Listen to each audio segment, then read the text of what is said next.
দেখুন, আজকে ডাক্তারদের কর্মবিরতি সুপ্রিম কোর্ট বলেছেন তুলে নিতে, সেইটাকে নিয়ে সরকার দিনে 3 বার করে সুপ্রিম কোর্টের রায় দেখাচ্ছে ডাক্তারদেরকে, যে সুপ্রিম কোর্ট বলেছে তুলে নিতে, আপনারা তুলে নিন। কিন্তু এই সুপ্রিম কোর্ট একেবারে প্রথম হিয়ারিংয়ের দিন বলেছিলেন যে কোনো রকমভাবে শান্তিপূর্ণ আন্দোলনের ওপর পুলিশি হস্তক্ষেপ করা যাবে না। তারপরও আপনারা দেখতে পাচ্ছেন এই ব্যারিকেড, এই জলকামান। আপনারা তাকিয়ে বলুন, এই ব্যারিকেড, এই জলকামান সুপ্রিম কোর্টের অর্ডারের ভায়োলেশন কি ভায়োলেশন নয়? আর যদি এটা সুপ্রিম কোর্টের অর্ডারের ভায়োলেশন হয়ে থাকে তাহলে সুপ্রিম কোর্ট এর বিরুদ্ধেও ব্যবস্থা নেবেন কি নেবেন না?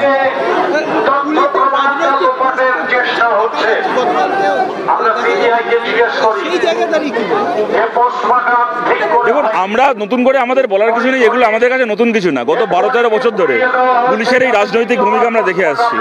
কিন্তু আমরা বাংলার মানুষকে বলছি, আপনারা তাকিয়ে দেখুন, এই যে কথায় কথায় তৃণমূল ভোটের রেজাল্ট দেখায় যে ভোটে আমরা জিতে গেছি তাই আমরা যা করব তাই ঠিক। ভোটটা পশ্চিমবাংলায় কিভাবে হয়, কোন পুলিশ, কোন রাজ্যের ইলেকশন কমিশন, কোন বিডিও, এসডিও, ডিএমদের আন্ডারে আমাদেরকে, বিরোধীদেরকে ভোট লড়তে হয়, কোন অসম লড়াই আমরা পশ্চিমবাংলায় করছি তা আপনারা দেখতে পাচ্ছেন।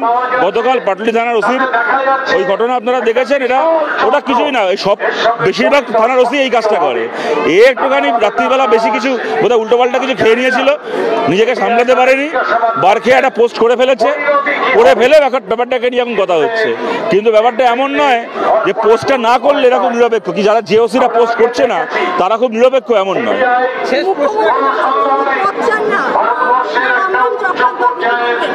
পদ চান না তো চলে যান, যখন পদই চান না তাহলে আপদ হয়ে বসে আছেন কেন?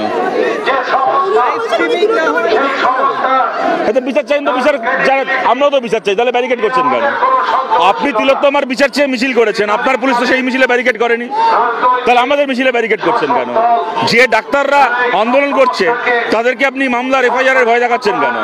একটা গরফার ওখানে থাকে, একটা সেকেন্ড ইয়ারে পরে একটা বাচ্চা মেয়ে, যাদবপুর থানায় পুলিশ রাত্রিবেলা বাড়ি থেকে তুলে নিয়ে গিয়ে একটা কলেজে পড়া বাচ্চা মেয়েকে আজকে জেল খাটাচ্ছে। গোটা বাংলা জুড়ে তৃণমূলের পুলিশ এলাকায় এলাকায় প্রতিবাদীদেরকে চিহ্নিত করে তাদের ওপর চড়াও হচ্ছে। কোচবিহারে মাথাভাঙায় বাড়ি বাড়ি ঢুকে প্রতিবাদীদেরকে হেনস্থা করছে। নৈহাটিতে নাগরিক মিছিল হচ্ছিল, কোন রাজনৈতিক দলের মিছিল নয়, নাগরিক মিছিল, সেখানে ঢুকে মেয়েদের ব্লাউজ ছেড়ে দিয়েছে রেপিস্টদের দল, ধর্ষকদের দল, তৃণমূলের নেতারা। তারপরে মুখ্যমন্ত্রী তিলোত্তমার বিচার চান, ওনার গোটা দল তো সঞ্জয়।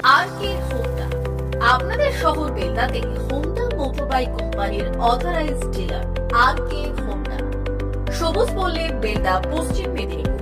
আমাদের এখানে পাবেন হোন্ডা কোম্পানির যাবতীয় মডেলের মোটর বাইক ও স্কুটার।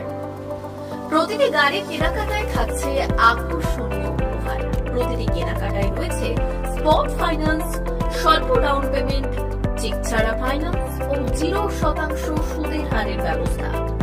আমাদের এখানে যে কোনো কোম্পানির পুরনো মোটরবাইক এক্সচেঞ্জের সুবিধা আছে। উৎসব, অনুষ্ঠান ও প্রয়োজনে মোটরবাইক কিনতে আজই চলে আসুন আরকে হোন্ডা বেলদাতে। হোন্ডা কোম্পানির একমাত্র অথরাইজড ডিলার আরকে হোন্ডা, বেলদা, সবুজ পল্লী, পশ্চিম মেদিনীপুর। প্রোপাইটার শেখ রেয়াদ চালি। যোগাযোগের নম্বর 9734008855 অথবা 9732785470।